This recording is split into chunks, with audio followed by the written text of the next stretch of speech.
Buffalo Bills rookies have a massive opportunity on Sunday against the Texans.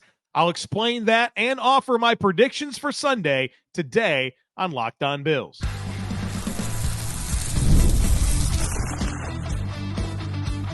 You are Locked On Bills, your daily Buffalo Bills podcast. Part of the Locked On Podcast Network, your team every day.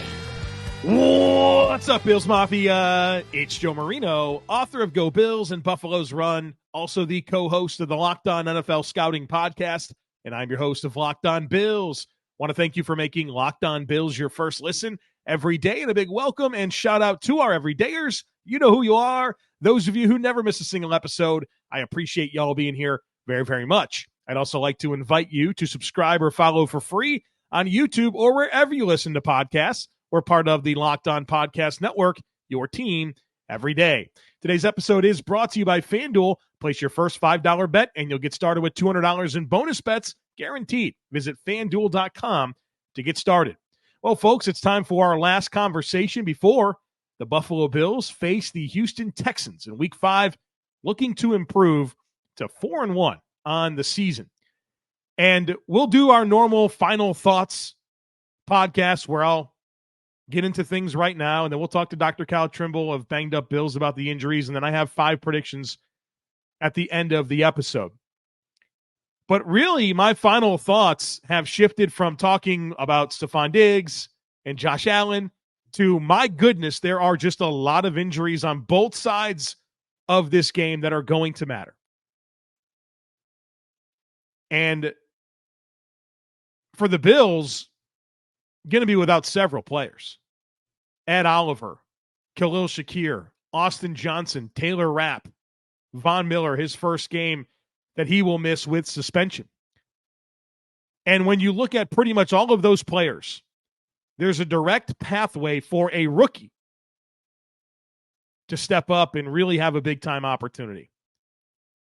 Let's talk about it. Ed Oliver, Austin Johnson, Bills starting 3 technique, and their primary backup defensive tackle, Austin Johnson, the third guy in that rotation behind Ed Oliver and Daquan Jones. So Oliver, Johnson not available. And it's disappointing because if you listen to the primer yesterday, you know that I think this is a ripe opportunity to beat up on a suspect Texans interior offensive line.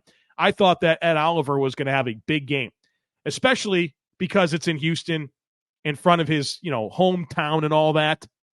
Ed Oliver was a big-time high school recruit, could have went anywhere in the country that he wanted to play football, and he chose to stay loyal to the soil and play in Houston. We've seen him get amped up for these games in Texas. This was going to be a monster game from him. Very disappointing to see him not available for this game. So no Ed Oliver, no Austin Johnson, but what an opportunity for Dewayne Carter. Bill's third-round pick out of Duke. Got a lot of run last week against the Ravens, made a big-time tackle for loss in the goal line. He's going to play a lot in this game. He might start. He might start next to Daquan Jones. And look, Daquan Jones, as the elder statesman that's also had a quiet start to the season, that dude's got to eat on Sunday. But Dewayne Carter's the name that pops for me as a guy that has a big-time opportunity, in addition to the new addition, Zion Logue, 6th-round pick of the Falcons that the Bills signed off of their practice squad to be part of the active roster. Hope you're ready to go, bud, because you're probably going to be active, and you're probably going to have to play a decent amount of snaps. So Dewayne Carter as a draft pick and Zion Logue as a rookie, big opportunities for them. We'll see who the Bills call off the practice squad. I would suspect that would be Elianku, who's been a really good practice squad call-up type guy, and I'm sure he'll factor in. But Dewayne Carter, big-time opportunity. Just like you go over to the edge situation, and Von Miller, 4-game suspension starts on Sunday. Javon Solomon's going to get some more opportunity. Now, I'm sure Casey Toohill and DeJuan Smoot will play a decent amount, but there's going to be snaps for Javon Solomon. And part of that's exciting for me. I want to see what he can do. And obviously his career won't be defined by what he does on Houston, but nice opportunity for him. How about the Bills' 2nd-round pick, Cole Bishop? He's going to start in place of Taylor Rapp. And he's gotten a little bit of run this year, late in the blowouts. And then, of course, all the blowouts, including Baltimore. But also, obviously, Taylor Rapp got hurt and Cole Bishop played a lot of snaps against Baltimore. And I thought it was a tough situation for Cole Bishop or any safety to have to step into that situation with how messy everything was at the first and second level of the defense. He had some missed tackles, but he also had some moments. It'll be a big-time opportunity where he's prepared and practiced all week to start this football game. So huge for Cole Bishop. And then you look at Khalil Shakir, and not that there's a direct replacement in terms of a slot, but I do think that more of this passing offense will go to Keon Coleman. We'll talk about more. I got a prediction for Keon Coleman, so stick with me to the end here. But I think this is going to be a good opportunity for Keon Coleman, but of course Curtis Samuel as well. You know, Curtis Samuel probably going to be featured in the slot in this game, and I'm excited to see what he can do in what looks to be a pretty clear path to an opportunity. So a lot of veterans out for the Bills, opening the door for a lot of young players. And we've seen that work out pretty good in the past in terms of guys stepping up in moments. And for Dewayne Carter and Zion Logue and Javon Solomon and Casey Toohill and DeJuan Smoot and Cole Bishop and Keon Coleman and Curtis Samuel, those guys are going to be really important for the Bills on Sunday afternoon. Now, the Texans are not without their own problems. They're starting running back Joe Mixon, and their running offense has not really had much going for them without Mixon in the lineup. He's out for the game.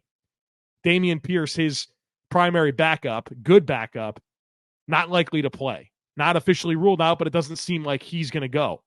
That's going to put Cam Akers as probably the lead back, who I think is a replacement level player, in addition to Dare Ogunbowale, who's more of a third running back, journeyman type guy. A useful skill set, but not a guy that any team's been overly eager to feature in their offense. And for a Houston football team that's not really two-dimensional on offense, not having their primary backs certainly doesn't help. Oh, by the way, they got some challenges with their defensive line where they have a great starting pair of edge rushers in Will Anderson and Danielle Hunter, one of the better pairs in the league. But the primary backups, Derek Barnett and Jerry Hughes, the only two other defensive ends that's taken a snap for them this year, they're out. Derek Barnett's out. He's played 39% of the snaps this year. Jerry Hughes is out 17% of the snaps. Now, Anderson and Hunter play a lot. Those are defensive ends that play about 80% of snaps. So they're not quite as rotational heavy as the Bills, but I don't think you want to play them more than that. So that's going to put guys like Rashad Weaver, Solomon Byrd off the practice squad as guys they're going to be relying on Sunday.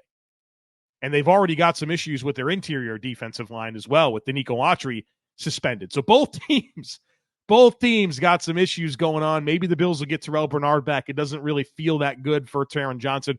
We'll talk to Dr. Kyle Trimble on the other side of it to really get into that here in just a moment. But before we get there, I want to tell you guys about the Herd Mentality Substack. I launched it just about a month ago or so, and it's gone so well. The feedback has been incredible. It's basically where I write articles. I'm writing articles on the Bills, at least 3 a week. We got some staples that we do. I have a big picture column every single week. I do a Josh Allen scouting column every single week. I do a matchup preview column for the upcoming Bills game. And this past week I did report cards where I graded every function of the Bills and gave it a grade through the first quarter of the season, in addition to updating my player grades. And 8 different players received changes to their grades. I'm going to give you a 1-week free trial. If you'd like to check this out and see if this is for you, there's a link in today's show notes. All you got to do is click the link, give me your email address, and I will turn on a 7-day trial for you to see what it's all about and see if it's right for you moving forward. So if you want to check out the Herd Mentality Substack, go to today's show notes, click on the link, submit your email address. That's it. I will give you a 1-week free trial, and you can check out all the additional content that I'm providing through the Herd Mentality Substack. PrizePicks is America's #1 daily fantasy sports app with over 5 million active members. PrizePicks is the easiest and most exciting way to play daily fantasy sports. Unlike other apps, on PrizePicks, it's just you against the numbers. All you do is pick more or less on 2 to 6 player stat projections and watch the winnings roll in. PrizePicks is the only real money daily fantasy sports platform with an injury insurance policy, so that way your lineups stay in play even if one of your guys gets hurt. So download the PrizePicks app today and use code LOCKEDONNFL and get $50 instantly when you play $5. That's code LOCKEDONNFL on PrizePicks to get $50 instantly when you play $5. You don't even need to win to receive the $50 bonus. It's guaranteed. PrizePicks, run your game. I'm joined now by Kyle Trimble. He's a doctor of physical therapy. He runs bangedupbills.com. You can follow him on Twitter at bangedupbills. He joins us each week to get ready for the upcoming Bills game from an injury perspective. And unfortunately, we just have a lot to talk about. Let's start with a couple of players that are questionable. And there are players that have been out, but it feels like there's some momentum for them to play this week. Linebacker Terrel Bernard, slot cornerback Taron Johnson. The messaging sounds more favorable for Bernard, but I'd love to hear your thoughts on their chances to play this week. Bernard's really surprised me with how he looks coming back. Now, he obviously has a shoulder harness like we've talked about in previous weeks with him coming back and that limiting the range of motion available for the pectoral muscle to be further strained. But he's been wrapping up the tackle dummies. He's been doing all the stuff we want to see him out in practice. The only thing we haven't seen, which we typically don't see, is live tackling. And with him being limited, I'm sure they don't want to go push him too quickly, too soon, and have him have a setback. But he's been looking great. Like we talked about last week, the big thing would be, is he going to be just on passing downs? Is he going to be able to do everything? I would hope if they get him out there, he can do everything. And the way he's been moving this week, I don't see why he wouldn't play. Obviously, they have more information than we do. So I thought he would miss 3 games with this injury because of how Matt Milano responded a few years ago when he had his. But if Bernard's ready to play, that's going to be a nice injection into the defense that is sorely needed. As for Taron Johnson, though, I haven't liked how he's looked. I mean, from a footwork perspective and everything else, it's looked fine. But it seems like every time he engages with that right arm, he winces. He's gripping his fist. He just doesn't look comfortable out there. And I know that they have a protective padding on the area, but that's only going to protect you so much. Like, you could wrap that thing up 10 times over and still a hit to that area is going to jar things. It's going to hurt. So the fact he's a red non-contract jersey on Friday indicates that they're going to wait one more week. I know there's been a lot of pushback to use an IR designation slot on him, but Bowen's pretty reliable to heal. I would say you have to make some guys inactive every week. They made the right decision knowing how the injury has been the past few years. So give him one more week, and then he has extra day coming off of going to week 6 against New York Jets. So Bernard in, Johnson out. Yeah, it's kind of the way I thought, but we'll take it. At least you get something back, especially with the new list of injuries and unfortunately some practice injuries as well. Let's talk first about Khalil Shakir and the ankle. He's out. He's not going to play on Sunday. And we saw him get injured early against Baltimore, got taped up, finished the game, but he didn't practice all week and he's out. Are you a little surprised that he finished and is still not going to be able to play, or do ankles like that tend to flare up and it becomes a different ball game after the fact? Ankles flare up and tend to be a different ball game afterward. So at the time when he got injured, he got rolled up on by one of the Ravens defensive players. The name's escaping right now. I know Roquan Smith was in there, and then Ajabo, that's who it was. So Ajabo took him down and he fell down to the right side. And from the stills that I could capture, the different angles that thankfully NBC gives, it looked like his ankle got rolled up underneath, consistent with a high ankle sprain.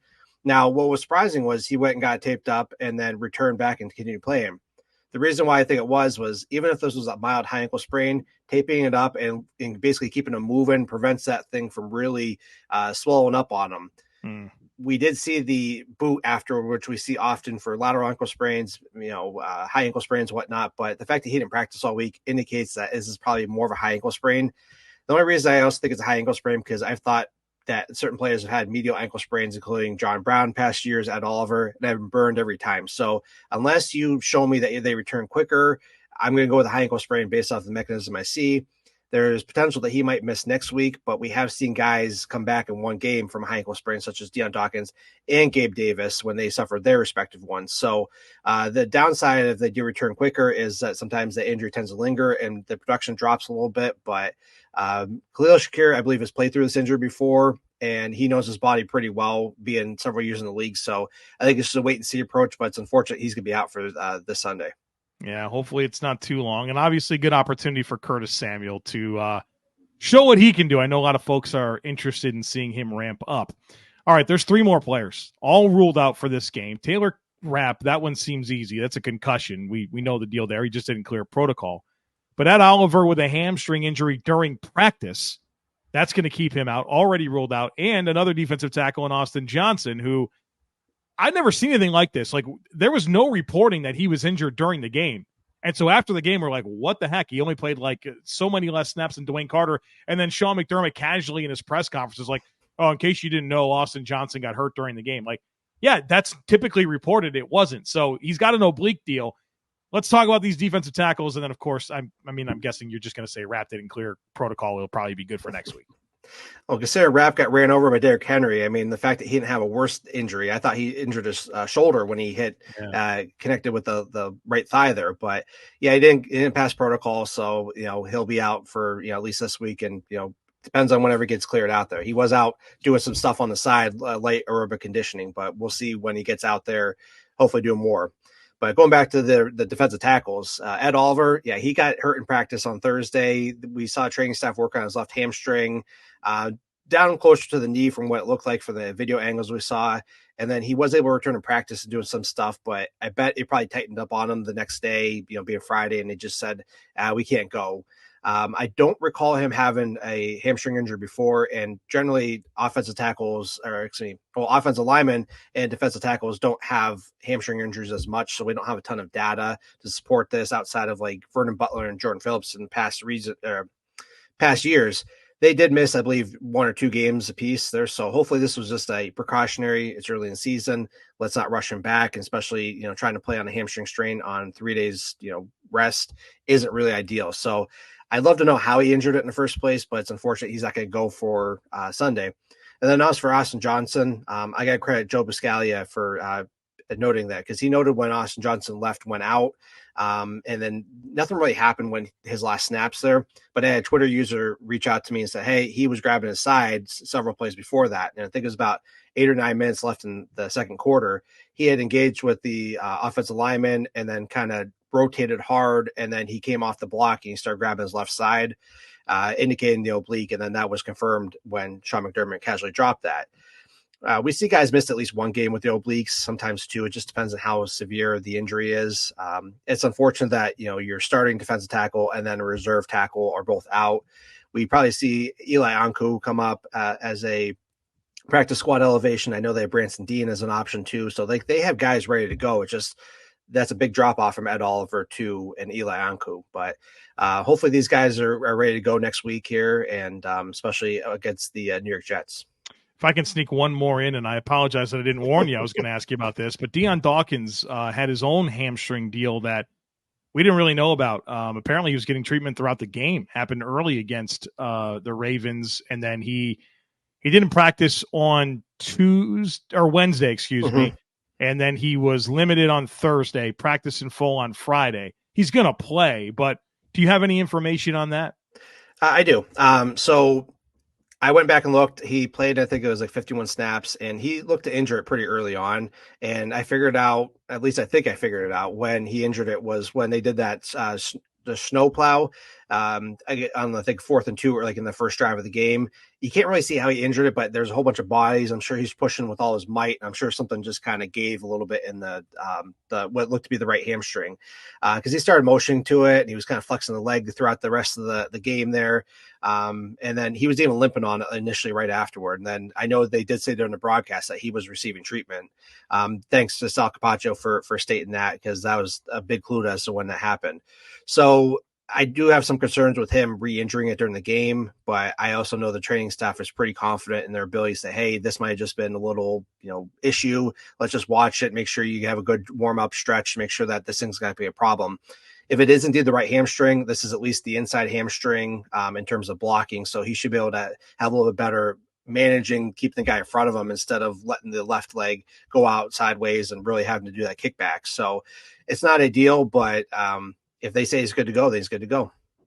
You mentioned a couple of times in this conversation that people have given you information, little tips and clues, and you welcome that. So if you're watching Bills games, you see somebody grabbing towards something and there's some funny business going on, send it over to Dr. Kyle Trimble. It's very useful for him in being able to put together the whole puzzle and give us this information. So thanks to anybody who does that. And of course, thank you, Dr. Kyle Trimble, for sharing your expertise. Thank you, and go Bills. Hey, NFL fans, you could start this season with a big return on FanDuel, America's #1 sportsbook. So when you get a hunch in the middle of the game, you can check out the latest stats, view live play-by-play, and so much more on the same page where you place your bets. You'll get started with $200 in bonus bets guaranteed when you place your first $5 bet. That's FanDuel.com to download America's #1 sportsbook.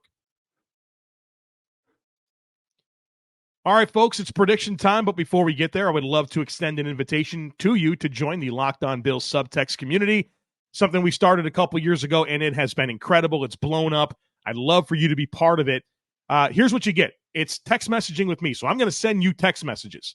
I'm going to give you my first reaction to all Bills news, so when anything happens with the Bills, you'll get a text message from me with my first reaction to it. You also get my in-game text, so when the Bills are playing the Texans on Sunday afternoon, pretty much after every drive, I'm going to send something to you, let you know what I'm seeing, what I'm thinking, how I'm feeling. You know, I get a little bit animated with that, so come be part of that. You also get my all 22 film file. So after the game, on the next day, on Monday, I spend all day watching the tape, putting together clips for you where I do voiceover analysis, breaking things down, tell you what I'm seeing, and you get access to our Discord community, which has been incredible. Almost 1,200 members in there. And we are doing cool stuff all the time. Obviously, Discord is a chat app where you can be part of discourse about the Bills and life and all kinds of fun stuff. But we also have a lot of like events going on. Last week, I did Bills Easy Trivia Night. This coming week, I'm doing Herd Mentality Live exclusive for the Discord. We have stuff every single week. We're doing a new member spotlight thing this week. So come check it out. Be part of that. You get into the Discord with either a subtext or a Substack subscription. So a link in today's show notes to be part of either of those things. I'd love for you to be part of it. All right, prediction time, folks. Let's do it. I got 5 of them for you. Let's do it. Number 1, my first prediction is that Stefon Diggs scores a touchdown. He's got 3 on the season, and you know that's just going to be something the Texans want to do.